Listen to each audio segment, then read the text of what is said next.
Yes, beautiful. Oh, we're recording. Fantastic.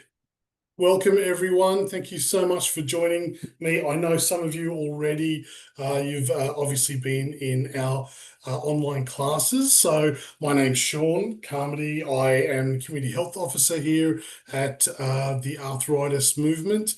We, of course, are we'd like to call ourselves the peak body here in New South Wales and Queensland for arthritis and all of our constituents. So we're here to help you through your arthritis journey. In particular, as Mary mentioned, I do a lot of the online exercise classes. So you'll meet me if you end up joining any of our classes. But I also do the odd presentation here and there, and also look at we're developing a app at the moment as well.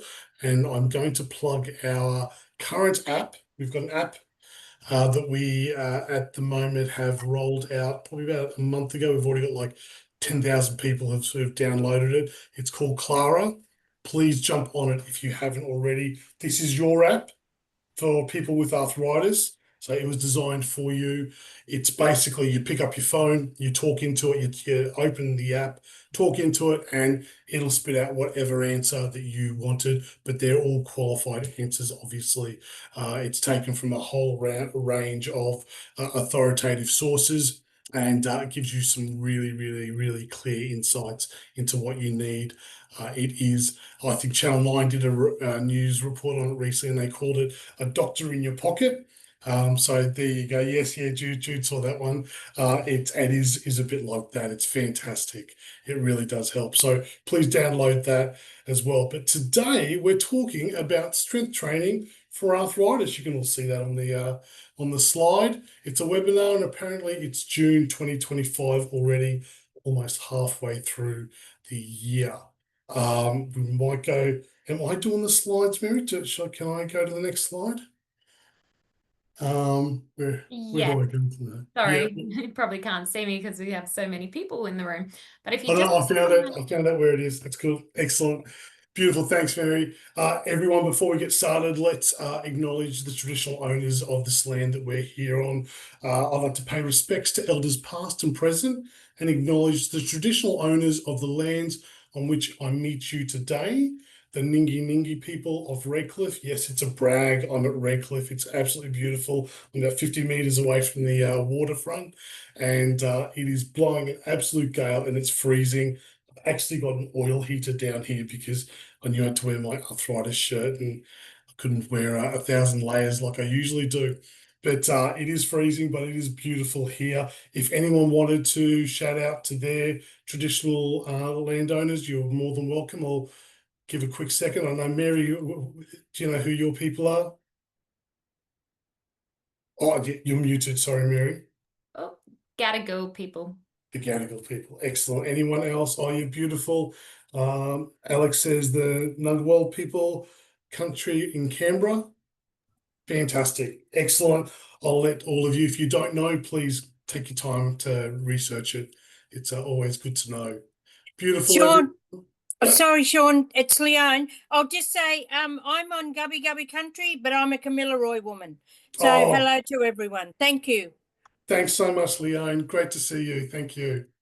Beautiful, everyone. Okay, I've got to read out a disclaimer here. We do this for all of our webinars. Let's see, I'll read it out here. It says, Sean doesn't always know what he's talking about, and you really should ask someone else. Did my wife write this? No, what it really says is this presentation contains general information, and you really should, if you have any questions, and you should always question everything you're told. It's called skepticism. Please do so and get in on research it yourself. Like I said, Clara, download your app on your phone and put it in there if you ever any questions about what is said. Excellent. Thanks, Irina, the Gurunji people in North Sydney. Beautiful. Yeah, please. And we've got these people called health professionals. We are not medically trained. My mum wishes. I'm not a doctor, but if we were all doctors like my mum wanted me to be, then who do these health presentations. But look, there are health professionals out there, physiotherapists, exercise physiologists, and of course, your GP is the center of your healthcare universe. Please connect with them and make sure they know everything about you, and they will hopefully coordinate your healthcare to the best of their ability. And then we've got these specialists like your physios and your exercise physiologists to refer to. Please do so when you have anything particular for yourself. Don't just sit there and wonder. Please find out. Excellent. Beautiful, everyone. On to the next slide. And okay, so we're a little outline about what we're talking about today. Benefits of strength and endurance training. Simple body weight exercises. So we're going to go through some exercises and also a guidance on how to do them properly, and also things you can use to promote yourself with those exercises and use at home as well. I'm not going to ask you to join a gym. I'm not going to ask you to, you don't have to necessarily go and ask an exercise physiologist to take you through a workout. So I will show you things that you can do at home as well. Beautiful, everyone. On to the next slide. Okay, what is strength and endurance training? So strength training is activities and exercises that build strength of your muscles. So activities and exercises sort of interchangeable, but look, let's talk about activity. So any activities that you use to build your strength. And you can use things like hand weights. I've got leg weights there, gym machines, resistance bands, body weight.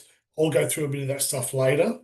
But then you've also got endurance training. I want you to think about strength and endurance as a bit of a sliding scale on the activity front. So some activities will, you'll need to use strength. So your car's cold and you have to go out there and give it a push to get it going. That's going to use a lot of strength. Okay, then you've got endurance training. You need to go and do the lawns. That's going to be a lot of endurance there, just up and down, or doing your gardening or what have you. So you've got a bit of a sliding scale of activity. They all work your muscles and they all use your systems of your body, and they are essential for our movement and they keep us healthy, which we'll be looking at shortly. But back to endurance training, it increases your body's cardio and muscular endurance, and activities such as walking, we're talking swimming as well, biking and jump rope, things like that. As I said, mowing, doing your housework, that's endurance training. So it's a bit of a sliding scale. All of this stuff is important. Next slide, please. I haven't got a magic thumb. I'm actually using my mouse. Benefits of strength training. Why do we do it? Why do we do strength training? You support your joints, reduce the amount of strain and stress on your joints, improve your posture, mobility and balance, bone density, stamina, lose weight, gain more muscle, improve sense of well-being, confidence. This is all stuff. It's all about being healthy. It's really that simple, and strength training is such an important component. Everyone's going to be, if you're reading all these health articles these days, they're so big on strength training. And I'll tell you what, it's bang for your buck stuff with strength training. So the amount of time you're putting into it, and it doesn't matter whether you're retired or whether you're actively working, whether you've got kids or it's just yourself. It doesn't matter. We're all super busy these days because there's so much stuff you can fill your life with, especially screens and screen-related activities often fill a lot of our time these days. So with all of those distractions, we have to make time for activity and exercise. And these are the reasons we do it, because we want good bone density, we want good posture, we want good stamina, we want good muscles. But when you do your strength training, it is, as I said, bang for your buck. You can put in a little bit of time and you get a lot out of it. Okay, so honestly, 20 minutes 3 times a week is perfect for strength training. If you want to build muscle or do any bodybuilding competitions, you're probably going to have to triple that time investment. But most of us aren't at that point. seriously, 20 minutes, 3 times a week, perfect. Excellent. So let's go through this. Supports joint, reduce amounts of strain and stress. Look, everyone here probably has arthritis, I would dare say. Supporting your joints and moving through your joints is just something you need to do to be able to do basic everyday activities. So super important. When your posture and your mobility and your balance is good, well, then you're able to do all of these activities really well. If you've ever had a bung knee or a bung elbow or a dodgy shoulder, you'll know simple activities like standing at the top of a flight of stairs and walking down. I remember the old museum stairs at in the city of Brisbane. They're like this sharp, and you go straight down to the basement to see all the little butterflies with pins through them. Now, those stairs are absolutely terrifying when you're at the top of those stairs, especially when you're 8 years old and it's really dark underneath. They haven't put the lights on. But anyway, they can be very terrifying because when you're standing up the top there, you know that if your knees or your ankles or your hips or whatever the issue is, whatever your arthritis is, if they decide to not hold you and give out, there's a long drop straight down. And it can be a terrifying activity walking down the stairs. And if you've ever been at a flight of stairs and there's no handrail, wow, really scary, super, super scary. And, equally going up a flight of stairs can be, a very daunting thing. If you're having to walk up a flight of stairs, half crab walking, half sideways, sort of on the front, obviously that's not ideal. And, but there are things you can do to help yourself with that and redirect everything through there and improve the outcomes for those joints. And that's what we're going to talk about today. Increase your stamina. We've got to keep up. We've got to keep up to other people. We've got to keep up to what we want to happen in our life. As soon as we try for an activity and we can't complete that activity, we're going to be down on ourselves. That's going to affect our well-being, our confidence, our mood. Whenever we can't keep up with our grandchildren or our kids, whenever we can't keep up with our work, there's a lot of expectations out there. So making sure you've got the stamina for that is a really important thing to make sure that our self-esteem and our well-being is championed as much as possible. Lose weight, gain more muscle. Look, we're all getting a bit older. Hands up if you got older. Yes, today. Everyone got older today. We always get older. It just happens, whether we like it or not. Every day you wake up, you're one day older. And if you're like Mary, she's I think early 20s, which is lovely, and I'm probably mid 20s, conservatively speaking. So look, if you're in that age and you depress your finger into your cheek and it springs back really quickly like Mary's does. But for me, it's about tonight that'll come back out. When I'm resting, it'll just pop back out again. If that's where you're at, the one thing that happens with aging is loss of muscle. If we're going to think of our bodies as a city, the muscle is your factories. Okay, a healthy city, it's got electricity pumping all throughout. The lights are all on. The factories are pumping out stuff, getting good products for the rest of our body. That's all happening. So that's our little analogy. As you age, this thing called sarcopenia, like say it's a lovely word to say, sarcopenia. It really rolls off the tongue. Now, sarcopenia happens and we lose our body mass. So by the time we're 80, you can actually lose almost 50% of your body mass, of your muscle mass by the time you're 80, from when you'll peak right up the top there, when you're probably in your 20s like Mary is. So look, 50% is a lot, and they're the factories. So if you can go back to our factory city analogy, it's all of the lights just start receding and all the things start going off, and things aren't pumping as well through your body. So we want to get that electricity going and get the factories working again and get your body going. Maybe you're not going to get back to what you were doing when you were 20, We're not making those kind of claims. You're probably not going to start skateboarding tomorrow, but can you get back to what you were doing when you're 30 or 40? Look, you can definitely make a good fist of it and start to really improve. It's amazing. As I said, I run these online classes. I've got so many people here in this room right now who do them, and they'll all tell you that having regular activity, regular strength sessions each week makes such a difference to your outcomes, whether it's delaying surgery.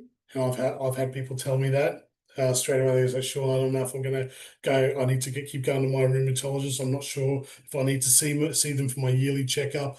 I'm not sure if I need to go and talk to my surgeon about that operation. Now I'm going to put it off for a little bit longer." It's these kind of things, but then also just being able to walk from here to there, not being puffed, being able to go to a restaurant, things like that are terrifying for some people. And eventually people stop asking, people stop extending those invitations because it's like, so, Cecilia's not going to come to my birthday party. I'm not going to bother asking her because I don't know why she just doesn't want to, because that's the other thing with arthritis. It's invisible. People can't necessarily see what you're going through, but it's a very real thing, and it's really there. But you're doing the calculations when you get an invitation. It's like, I've got to jump in my car, I've got to sit in my car for 10 or 20 minutes, drive to the restaurant. I've got to walk from the restaurant into walk from my car into the restaurant. I've got to sit there for 2 hours. Then I've got to reverse it and go back home. I'm probably going to be laid up in bed for a day or two after that, etc., etc., etc. Not a pleasant thing. You start to recede back. I talk a lot in our classes about your world shrinking. Okay, distantiation to sociological concept where our world shrinks because we get more and more connected with our people, via a lot of it's, obviously via technology. So we're getting more and more connected. But what I'm talking about is your world shrinking because you don't necessarily go to birthday parties anymore. You don't really go and do this anymore. You don't go and you don't go and see your grandkids anymore. And your life revolves around this. Some people I've had in my classes, honestly, where they're only contact for the week. They click into the class. It's a live class. They get a bit of a chat, and that's it for the week. They might get one or two other the people that come and clean their house or something like that, and that's it. This is the reality for a lot of people. So what I talk about is increasing and pushing out those boundaries and starting to really expand your life, expand your world, and pushing it out and being able to do more stuff. In order to do that, you need that factory, those factories working, that body working. You need to be able to move around. Usually, really, it's about moving around, and that's what our muscles do. So I hope I've convinced you that is why you're here, is to talk about. Sorry, I'm just going to the next slide. Click. There we go. Benefits of strength training. We're still talking about that. Is it common to feel very fatigued and have less stamina? So this is when you've got arthritis. It's common in arthritis as a result of pain, difficulty to move. So obviously your joints are stiff. When things are painful, there's a natural avoidance. So avoidance to move and avoidance to participate in life in general. So that's the kind of thing that we want to reverse. And the strength training, believe it or not, with that 20 minutes, 3 times a week as a minimum, it's amazing. It can really help start to reverse that and start to expand your world out. It can prevent it. Let me go through to the next slide. Now, endurance training, that's a little bit different. So endurance training, of course, yes, we want to be able to do stuff for longer, whether we want to be able to mow the lawns, we want to be able to rake, we want to be able to jog and dance and cycle and swim and walk and all those kind of things you're used to. The endurance training, it does work on stuff like your cardiovascular systems. Your obviously helps regulate blood sugars, helps with being overweight, obesity, which in turn helps with joint health, where there's not as much stress on your joint. But what I want to talk about when we talk about endurance is I want to talk about being able to hold yourself. So we're talking about posture before, just the endurance of being able to hold and have good posture. So we do a dance class called Dance for Arthritis. Brilliant class, run by Queensland Ballet. It's fantastic. Tina's nodding. Yeah, it is a great class. And we have ballerinas that take the class, which is just fantastic. The ballerinas have obviously got fantastic posture, and they've got fantastic poise. They've got all of that kind of stuff going on. And I tell you what, if I had to define what the biggest benefit of them is that they've got control. They've got control of all of their systems. So when they sit like this. When they dance, they're dancing up. Their shoulders are back. Their stomach's nice and their torso's nice and tight. They're down through. They're using their legs. They're using their feet. It's all good posture. With that good posture, when they move, that's not going to cause irritation in their joints because they're moving like their body was built to move.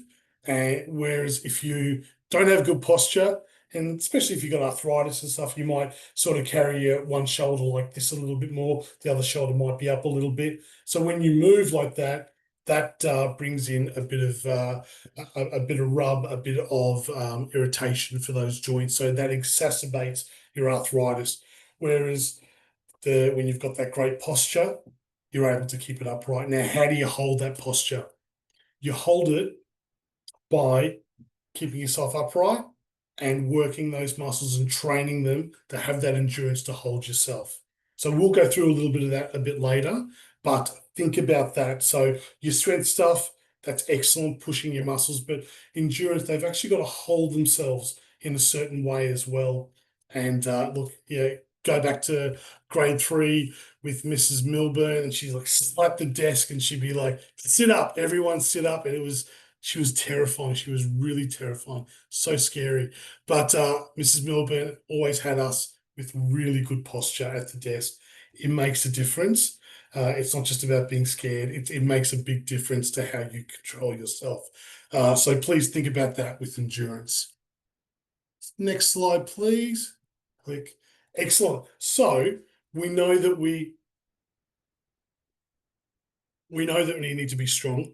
We know that we need to keep the muscles going, and we know we need to be able to have our muscles hold us for a length of time while we're up and around and being active. So we want the strength, we want the endurance. It does all of those things that we know. It's good joint health. It works on your well-being and your mood, all that stuff that we were just talking about. But how do you know when enough is enough? Let's say you're starting. So I've got people here. I've got Jude, I've got Leone, Christine, Tina, Wendy, Lynn. They've all done the classes before. I know their exercises. They've all done exercises before. They sort of know where their body's at. But if you're beginning, how do you know where to stop, where to start, how much is too much? Can I do too much? Obviously you can. You can do too much. Too much can make your joints hurt for days. Too much can make your whole system hurt for days as well. So yeah, you don't want to overdo things with arthritis. One thing I found by doing this job and talking to people who have arthritis, when it comes to activity, arthritis doesn't like one thing. It doesn't like repetition, not too much repetition. You have to know when. So instead of doing 3 hours of knitting straight, and people can get carried away doing anything, instead of doing that, you got to break it up. Is that annoying? Yeah, it's annoying. Once you start an activity, you just want to keep going. You're in the zone. You just want to keep doing it. But if you don't break it up, too much for those joints. Maybe your hands ache too much. Maybe your wrists ache too much. Maybe your shoulders and your elbows are aching too much. So you've got to break things up a lot more. So it's better to maybe do 20 minutes, go away, do something else, come back for another 20-minute bout of knitting, and then back and forth, back and forth. And that really comes down to pretty much all activities. It's really good to get variety constantly. Just keep changing things up. It does take you a bit longer, but that's one of the things you've got to do when you've got that condition, to get the most out of what you're doing, to get the most out of your knitting. Because, let's face it, you do 3 hours straight. This is going to ache for 3 days straight. So all of a sudden, you've borrowed from your future and you've prevented yourself from doing any more knitting for the next week. I don't do knitting. I'm just using that as an example. I'm presuming that's sort of how people do it. I've never watched anyone knit, but I think that's how it sort of goes. But yeah, look, you don't want to borrow from that. You want to be able to pace things out. And arthritis doesn't like surprises either. So when you're starting a new activity, please dip your toe in the water. Don't dive straight in. Okay. Be sensitive to your arthritis. It has feelings. It cares. Please take your time. Don't just dive straight in. Find out about it. Listen, except for Mary, we're all a little bit on the older side here. And so we have that perspective that we understand that what's 2 weeks? What's 3 weeks? It takes me 4 weeks to find out what my body can do in these classes. Well, then let it take 4 weeks. It doesn't matter because because time is irrelevant. It's better to get that outcome longer term that you ease yourself in and then you slowly take it up. One of the ladies who did the dance class initially, she hadn't been up on her tiptoes for about 20 years, and it took her 12 weeks. But she said, Sean, how I did it was I just a little bit each week, a little bit more. By the 12th week, she was able to get up on her tiptoes, not for long. It's like a couple of seconds, but to her, it was revelational. It was amazing because she had not been able to do that for so long. So she's up on her tiptoes and she was controlled through there. It just gave her so much esteem to be able to get to that achievement. But she knows that if she just tried to go up and with Ali, our lovely ballerina, had said, okay, everyone, let's do a 10 up on our tiptoes. She paced herself and she just did like a quarter movement or an eighth of a movement and just gradually, week by week, brought it up. It's a lot better. So live by those 2 mantras, everyone. Please, when you're starting off a new activity, err on the side of caution. Dip your toe in the water. Don't just dive straight in. And when you can do your normal daily activities, make sure you mix it up. Variety. Be like a busy bee going for different flowers. Just a little bit on this flower, a little bit on this flower, then go back and return. It helps break it up for your body. Okay, 2 different types of arthritis. You all know this. Inflammatory arthritis and non-inflammatory arthritis. Is it 12:30 already? Sean, you talk so much. I'll speed this up. I'm so sorry, guys. Inflammatory, non-inflammatory. So think about flames, no flames. Okay. The non-inflammatory is traditionally related to your osteoarthritis. Okay. So what they call, probably a little bit erroneously, wear and tear type arthritis. Most people have that. But then you've got the inflammatory arthritis, very prevalent, hugely prevalent as well. And that one is when your body attacks itself. It is diabolical. Yes, your immune system attacks you, which is just terrible. And that is usually treated with drugs as well as lifestyle management, which is what osteoarthritis is treated as. So as I said before, when you've got these 2 arthritis, you've got a fine line, especially when you've got the inflamed one, the flame one, the inflammatory where your immune system is attacking itself. It's a fine line. You do just that little bit too much, you've got a flare for 2 or 3 days. You're out. You can't do anything. And there'll be people in this room that can relate to that. It's terrible. So you don't want to go too far. You've got to know where. There are some guidelines that we can look at. So we're looking at PEMS, post-exertional malaise. So post-exertional exercise, so after the exercise, malaise, as you all know, it's a terrible feeling of just being despondent and et cetera, et cetera. So PEMS is what we are trying to avoid. 2 goals. to avoid the out of proportion intensification of symptoms. So your symptoms, everyone has symptoms when you have arthritis, and you don't want them to be out of proportion. They're going to be there, and hopefully they're being quelled by drugs and lifestyle management, but you don't want them to go nuts. How are you going to do this? Find out and stay with the limits imposed by your condition. So we talked about before, recognize you've got this condition. Doesn't have to rule your life, but if you ignore it, it'll knock on the door and say, hey, you forgot about me. This is what's going to happen now. And you're going to maybe go into PEMS, post-exertional malaise. So don't ignore it. And that will in turn, hopefully, increase your chance of improvement, because that will allow you to do the exercise and the workouts and the activity, and that in turn will feed in and get the good blood in, get the bad blood out. And when I say good bad blood, I'm talking about the blood taking in good nutrients, and then blood taking out the bad waste products of your exercise or your activity or daily life. So you want to get the best blood circulating. It's what our grandparents talked about. Get your blood pumping around your body. They all knew that's how things worked, and that is what you need to do.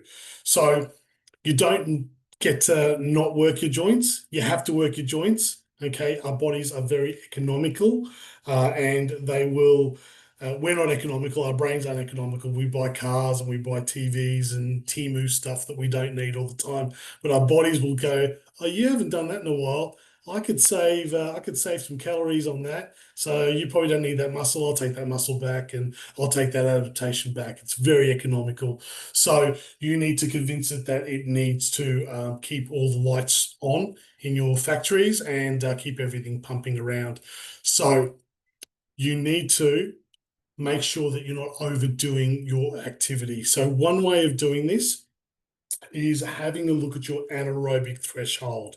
So especially if you've got inflammatory arthritis, you can monitor your exertion levels, and you decide, it sort of gives you a guideline and a bit of a knowledge. Look, when you work out, people know you got these endorphin things, and all of a sudden you're feeling really good, and people get it all the time. You're into it, and you're just going along, and you're going, yeah, I can do a bit more. I can keep going. And yeah, the instructor just told me that if I wanted to take it easy, I can do this level instead. But no, I'm all right. And the endorphins are there. But then after the exercise, it all hits you, and then you get the PEMS. So how do you know what those levels are? One way is to monitor your anaerobic threshold. So anaerobic is without oxygen. Okay, aerobic is with oxygen. So when you get to the anaerobic threshold, you're doing stuff that, what does it say here? This limit is the heart rate beyond which we draw on energy reserves we don't have. Okay, so as soon as you go into anaerobic, so you're pushing your car to get it started in the morning because it's so cold, anaerobic. Okay, so they're drawing on reserves, because as soon as you finish doing that push and your wife kicks it over and gets the accelerator going and you're off, as soon as that happens, you'll be breathing really hard. Then it becomes aerobic. You've incurred an oxygen debt. You need to replay it. So you want to get to that point, find out where that anaerobic threshold is, where you can work and still rely on those energy systems that rely on oxygen. You got to calculate it. Okay. So there's 3 different methods. The first one is a little bit more complicated. So you get 220 minus your age. What do we say I was? 25. So I think that's 195. And then I'm going to take 50% of that. So let's say it's 97, 98. Okay, so 97, 98. When I get to those rates, bang, I need to start to be careful. It's like, okay, I'm exercising and I'm at 97, 98. If I go past that, I'm going to start to get to the point where I need to borrow. I'll have to do it without oxygen. And this could send me into a flare or into PEMS, which could then send me into a flare. So this is the sort of what we're trying to do. How do you find out what if you're whether in that 84? Look, a lot of them have smartwatches.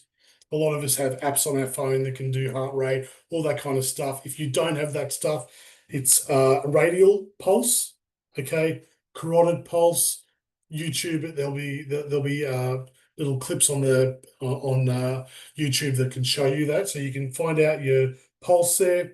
You count over 15 seconds how many beats you feel. You multiply that by 4. That's your rate. So let's say I just did that. I'm 83. Okay, so I'm below about 98. So I should be able to continue this exercise for a bit longer and not incur PEMs. I hope that sort of seems a little clear. You can shoot us with questions later on. Number 2 is 50. So this is from a 2020 study. They saw that you could maybe do 15 beats per minute plus your resting heart rate. What's your resting heart rate, Sean? When you wake up in the morning, you go lie down, you take your heart rate, like I said, 15 seconds by 4, unless you've got a watch, a smartwatch. And that's your resting heart rate in the morning before you've yelled at your kids and before you've had coffee, obviously. Otherwise, that'll drive your heart rate up. It always does for me. So you do that plus 15 beats per minute. And let's say that comes out to about 84. Well, then that's where I need to stay to stay under my anaerobic threshold. So that's another way of calculating it. The last way is simply getting comfortable taking your own pulse or doing it with heart rate or doing it with your watch, and then just observe. Just like, okay, I did that workout yesterday. It is a whole lot of thinking when you've got arthritis, and I'm sorry about that. No one likes to think. I know I don't. I like to switch off all the time, but it is a lot of thinking. You've got to observe. You've got to reflect on how you're feeling when you're doing the activity, the strength and the endurance stuff. So please reflect, please think about this, and then you can go, okay, well, yesterday's activity, write in your little diary, I did this, this, and this, and this, and this for this long, and I stayed, I was okay, I didn't go into PEMS, so that's good. And then you might track that for a month or so, and then you know what activities do send you into PEMS and into flares, and what activities won't. So just a few little guides there. But the main message to take away is, again, don't overdo it when you're doing a new activity. Dip your toe in the water until you're more educated around it and you've had that experience, you know how your body's going to react. And the other thing is, of course, just try and don't do too much of anything. It doesn't like repetition. Fantastic, everyone. Okay, so let's have a look. What are some bodyweight exercises that you find good for your arthritis? I think I'm just asking that in general. If anyone wants to put it in their chat, I think Mary will probably have a look at that. But we're going to quickly, so I've got 20 minutes left, talk about these. If you're already doing our classes, we've got an exercise physiology class. Now they obviously go through a full body workout. So I tell the exercise physiologists, you have to do the body stuff, the full body, working all the muscles. You don't get to ignore the muscles. But let's say Wendy has just said to me, oh, Sean, but don't forget I've got a bung shoulder. I'm going to say to Wendy, you still gotta work that shoulder. We've still got to get the good blood in. There's no good blood, there's no bad blood. Remember, it's just blood that takes in good stuff, takes out bad stuff. You got to get the blood in, and you got to get the blood to come out. Okay, so we've still got to work the shoulder.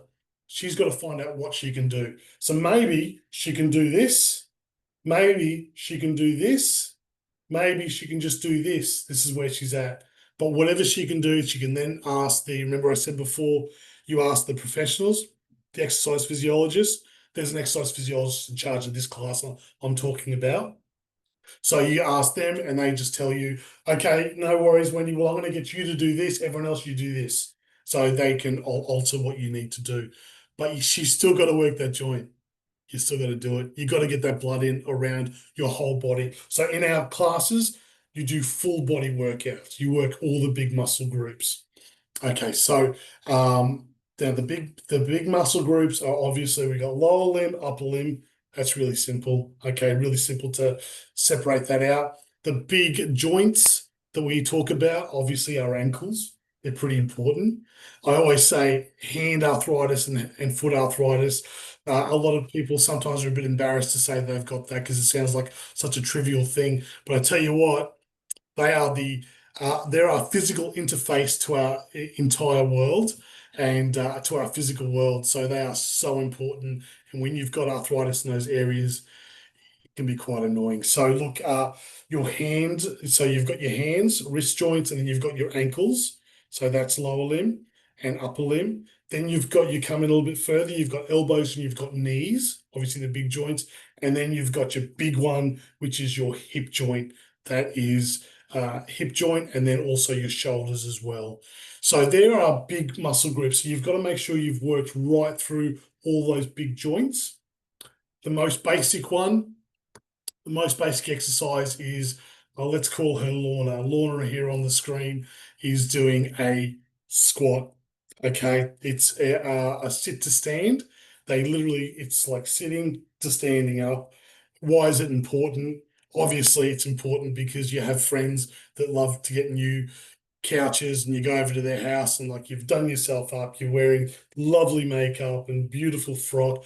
I'm just describing the Friday night for me. So you've got all this stuff you're wearing, you're looking great. You go over to their place and then they invite you into their into their lounge room with their new settee there. You sit in it and as soon as you sit down, you go, oh my God, how am I going to get up here? I look lovely. And I've got everything going on, but now I'm going to look like a buffoon when I try and get up out of this couch. This is why sit to stands are important. They are essential. This is like a basic exercise, and it's something that most people can get around, but you do have to train it. But once you train it, you can do it. Also, of course, if we can get a little crude, we have to get off the toilet and get down to the toilet safely. So obviously, sit to stands are super important for that. Very basic. So if we look at Lorna here, she has got her feet planted nice and flat. And the biggest part of this movement is her bottom has come down. So you can see her bottom is down. And that allows her knees to not to flex too far forward, especially if you've got bung knees. And let's face it, who hasn't? I've got two of them. So look, if you've got bung knees, you don't want to open that joint up. When you open a joint up, so this is your knee joint. When you open it up because you're bending your knee forward, as soon as that's open, it becomes more vulnerable. So you want to try and keep it a little bit more as close as possible while it still does the movement. So your sit to stand is your most basic exercise. So the bum comes down. If the bum goes back, well, then the knees will stay a little further forward and not open up as much. The next thing you need to look at is her posture. And let's go through this now. I'm going to back up a little bit, back up even further. There we go. So posture, we're nice and upright here. Okay. Posture is a straight back, shoulders down, nice and relaxed. So posture, good torso, and then your shoulders rely on the rest of it. So if everyone can just roll your shoulder blades down and back, and then roll them forward. Roll them back, and roll them forward. And when you do that, what I want you to do is roll them back and then down. And I want you to think about your shoulder blades being little triangles in your back. So they're a triangle, and there's a point.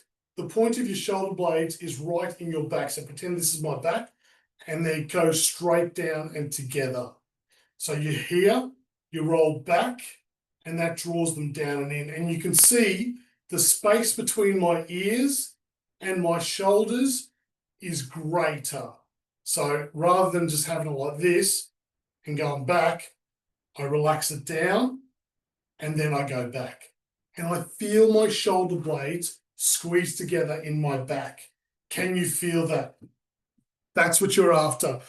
This is really simple. It's really simple to get good posture. We talked about it before. Muscular endurance, your ballerinas having excellent posture. Their shoulders will be down and back. The shoulder blades are in together and they're relaxed. Chins are always up Okay, eyes, whenever you're doing anything, especially if you do go over, try and keep your eye line nice and level, no matter where you're going. Always eyes up. That keeps your torso up and keep your chest poked out, chest nice and proud, shoulder blades down, and then your torso.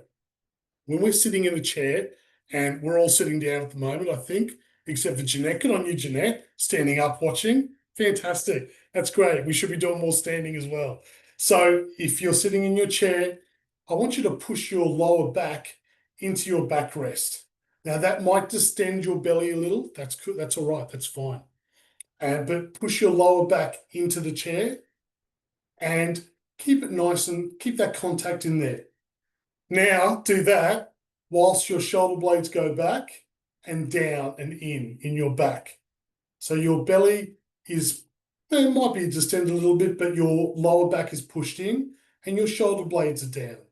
And now you're nice and up. And yes, that isn't comfortable to hold for long. I know that. I get it. But that's endurance. Like I said before, that's us holding it. That's us getting that posture. That's us getting that endurance. So even if you did that consciously and people don't need to see you do that, yes, you might look like you've got a pole up your backside, but it doesn't matter. They won't really be aware of it. You just need to do that maybe every 5 minutes in a conversation where you're chatting with someone. Just readjust and pull that back in.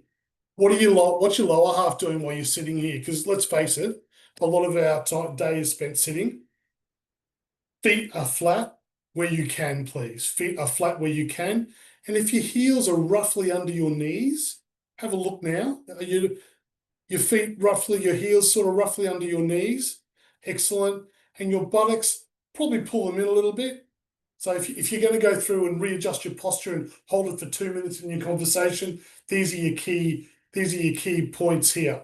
Feet flat, You want? buttock squeezed, and in a second, that's it. Buttock squeezed, pull your shoulder blades down and back. So you've got a lot of space between your ears and your shoulders, and hold it there. You can hold it there for maybe 2 minutes while you're talking. Oh yes, Christine, that's lovely. Excellent, excellent, excellent, excellent. And there's 2 minutes of that gone. And then you can slouch a little bit if you have to, and hopefully Miss Milburn isn't watching. But look, that would be perfect if you can start to improve your endurance. And of course, when you're standing, same thing. Accept that your feet and your knees are extended, and try and keep your knees soft. Make those muscles do some work. Don't lock your joints out. So don't lock your knees back. Keep them soft. And again, feet are under your knees and you've got your buttocks squeezed. Pull your belly button in tight. Draw everything back. This postural endurance, unbelievable, really helps. And you'll be amazed. You'll start to do that. If you start to do it concertedly for say a month or two, you'll find yourself doing it unconsciously, just regularly after that. You go, oh, I'll just draw everything back in. Just like Miss Milburn has that reaction, you have that reaction even in grade 5 and grade 6, you're still going, she's watching, and you pull yourself in. Same thing. You will get that habit, that muscular endurance, that postural endurance. Please, it is definitely something worthwhile doing. Let's go see what the next slide says. Oh, is there another slide? Yeah, there it is. Excellent. Oh, yeah. So obviously, when you go, look, all I'm going to tell you about this little slide here is you see number 3. When they're going down, between number 3 and number 4, so in number 4, let's call that Janice. Janice is completely alighted on the chair. So she's actually resting her bottom into the chair. Okay. What I want you to do is start to practice as you go down, you continue to go down, slow it down. Slow down that down. Between 3 and 4, slow it down. And then just as you go to touch, then pause for a second and then alight your bottom. Okay, you do that, you make that a habit, you will keep that. That is a mini workout every day, every time you sit down. That is brilliant. Okay, so you're floating down with your bum floats down, it kisses the top of the chair, the seat of the chair, and then it rests. You do that every time you go to sit down, it just gives you so much control. So that when you are in your friend's brand new European settee and you have to get up out of it, you're not going to look like quite so uncoordinated and awkward. You'll be able to bring it back up again nice and easily. So some little tips there. Excellent. Oh, beautiful. And we've got Clara as well. I did mention Clara. Look, everyone, get connected with your arthritis. Okay, acknowledge your arthritis. So these are the things that we talked about today. Acknowledge your arthritis. Get connected with your arthritis. Understand what it needs and understand its thresholds and limits.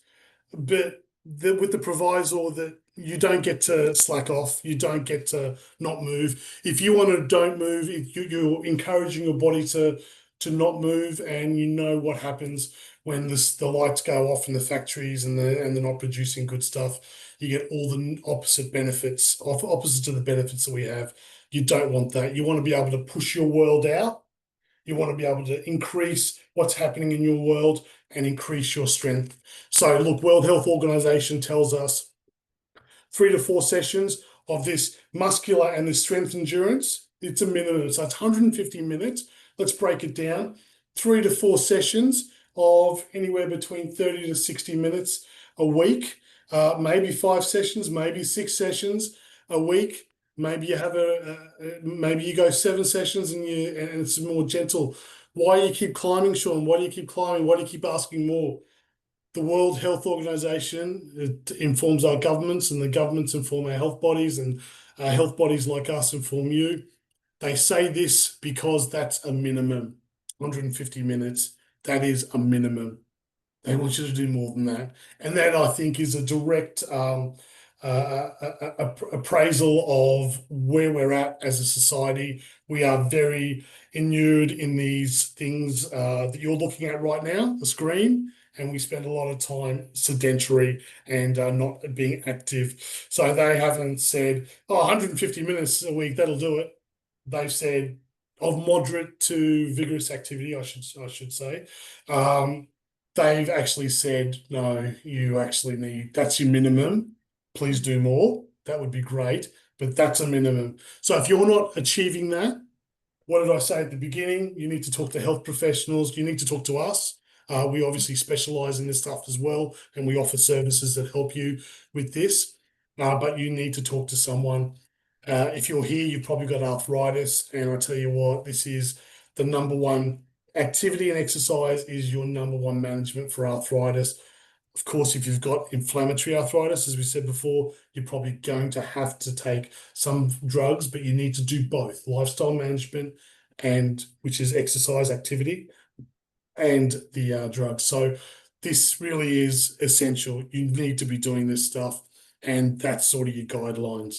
So strength stuff, as I said, the strength component, the pushing, the harder stuff, when you're doing it without oxygen, 20 minutes of that worked in 3 times a week. That's all you need. The rest of the time, making sure you're getting that heart rate pumping a little bit more than if you were just sitting here walking and talking. Just a little bit more. That's all you need. Just a little bit more for a structured amount of time.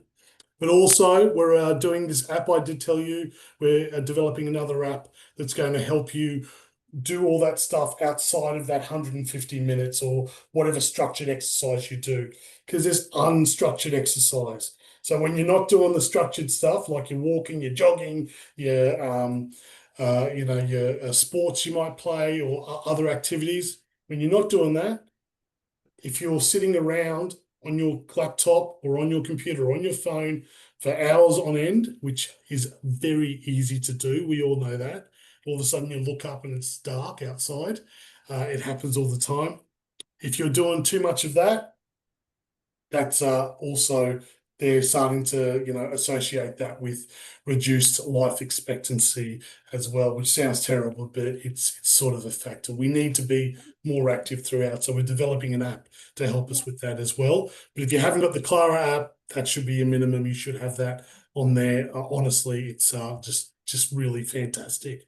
Thank I've left 5 minutes for question time, but before I you. leave you, Thanks, Sean. I am really, thank you so, sorry, Mary. Thank you so much, everyone, for listening to me bang on for the last 55 minutes. I'm so sorry. Thank you. No, thank you so much, Sean. I think that was excellent in terms of the practical takeaways you've given everyone. So I've just had a look through the questions, and there's some really good ones that have come through. And I just want to start with a question from Diane, because she likes go-karting but wants to know how to prepare her body, especially arms, for the odd session. And so she did add on and, even suggest maybe a daily routine to be ready for that opportunity. Have you got anything to add to that? Sorry, did you say go-karting? Go-karting. That's awesome. That's awesome. That's excellent. Yeah, go-karting is awesome. That's fantastic. Is she in Queensland or New South Wales? Didn't Um, say. There's a Diane, really is she good still with go-kart us? track. What's that, sorry? I'm just wondering if Diane is still with us to ask. That's all right. New No, South that's all right. Look, yeah. There's a really good one at Landsborough. Look, any activity, and obviously also when it's cold now, and I've been telling everyone in the classes, make sure you're warmed up. Okay, so warming up means firstly lubrication and then heat. Okay, lubrication and then heat, and yes, they come in together. So as soon as there's friction, there is heat. Heat is a result. So lubricate the joints first. So let's say you're doing go-karting, so we're here like this.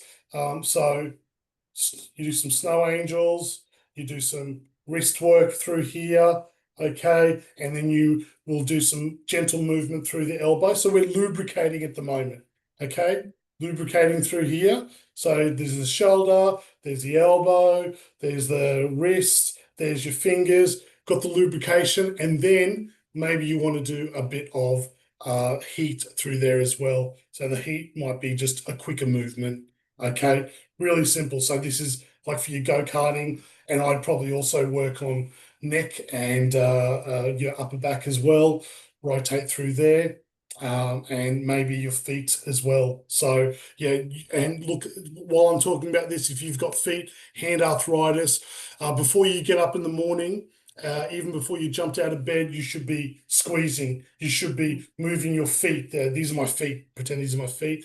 You should be moving everything like that. And then if you need to, and it's super cold, get a warm bowl of water, plunge your hands in there, and just, yeah, that's it, Leone. Move your fingers and your thumbs and keep your a warm bit of water, or just have a hot shower. Brilliant. Brilliant for this time. Honestly, get that warmth in there. Excellent. Sorry. Amazing. Thanks, Mary. No, thanks, Sean. We had one other really good question that came through from Karen, and I think it's valid. And I think a lot of us in this room have had these similar beliefs around the condition of osteoarthritis. But she says, I thought osteoarthritis was wear and tear, but also inflammatory. The doctor advises Panadol and anti-inflammatory ibuprofen when Yeah. very painful. So I can even add to that, but Sean, Please, Mary, do go for it. you want to go No, for it? you go for it, Mary. You go. Yeah, so Yeah.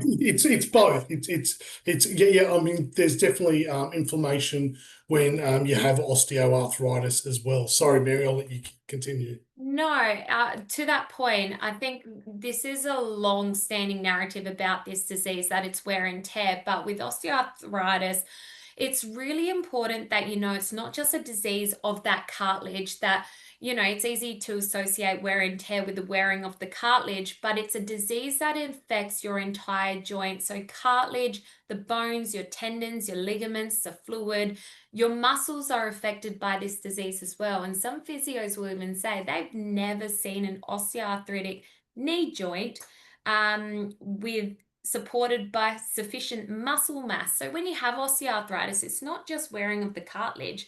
There's a lot of things going on, and these things don't just happen, they're cumulative. So they can occur by a process of change. And this is why when you look at the treatments for osteoarthritis, you will see in every guideline across every recommendation, exercise, physical activity, healthy weight management, education, these are your cornerstone treatments. This is where, you know, you're going to get the best outcomes for managing your disease. And of course, it should be what we call person-centered. So these things can be tailored to you and they can be tweaked to support that even more so you're getting the best outcome for yourself and how the disease is affecting you.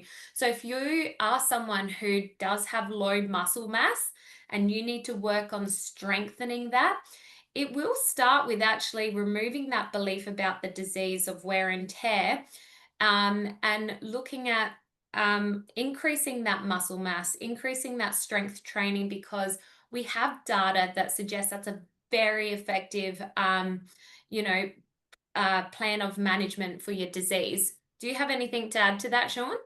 No, that's perfect. Yeah, it's like I said, it's like we mentioned before. You've got to work all your joints. Okay, you don't get out of it. Yes, but we at the same time we recognize that there's things going on in that joint. We don't ignore it, but you've got to find ways around it. So that's why we employ exercise physiologists to take us through these classes that we do.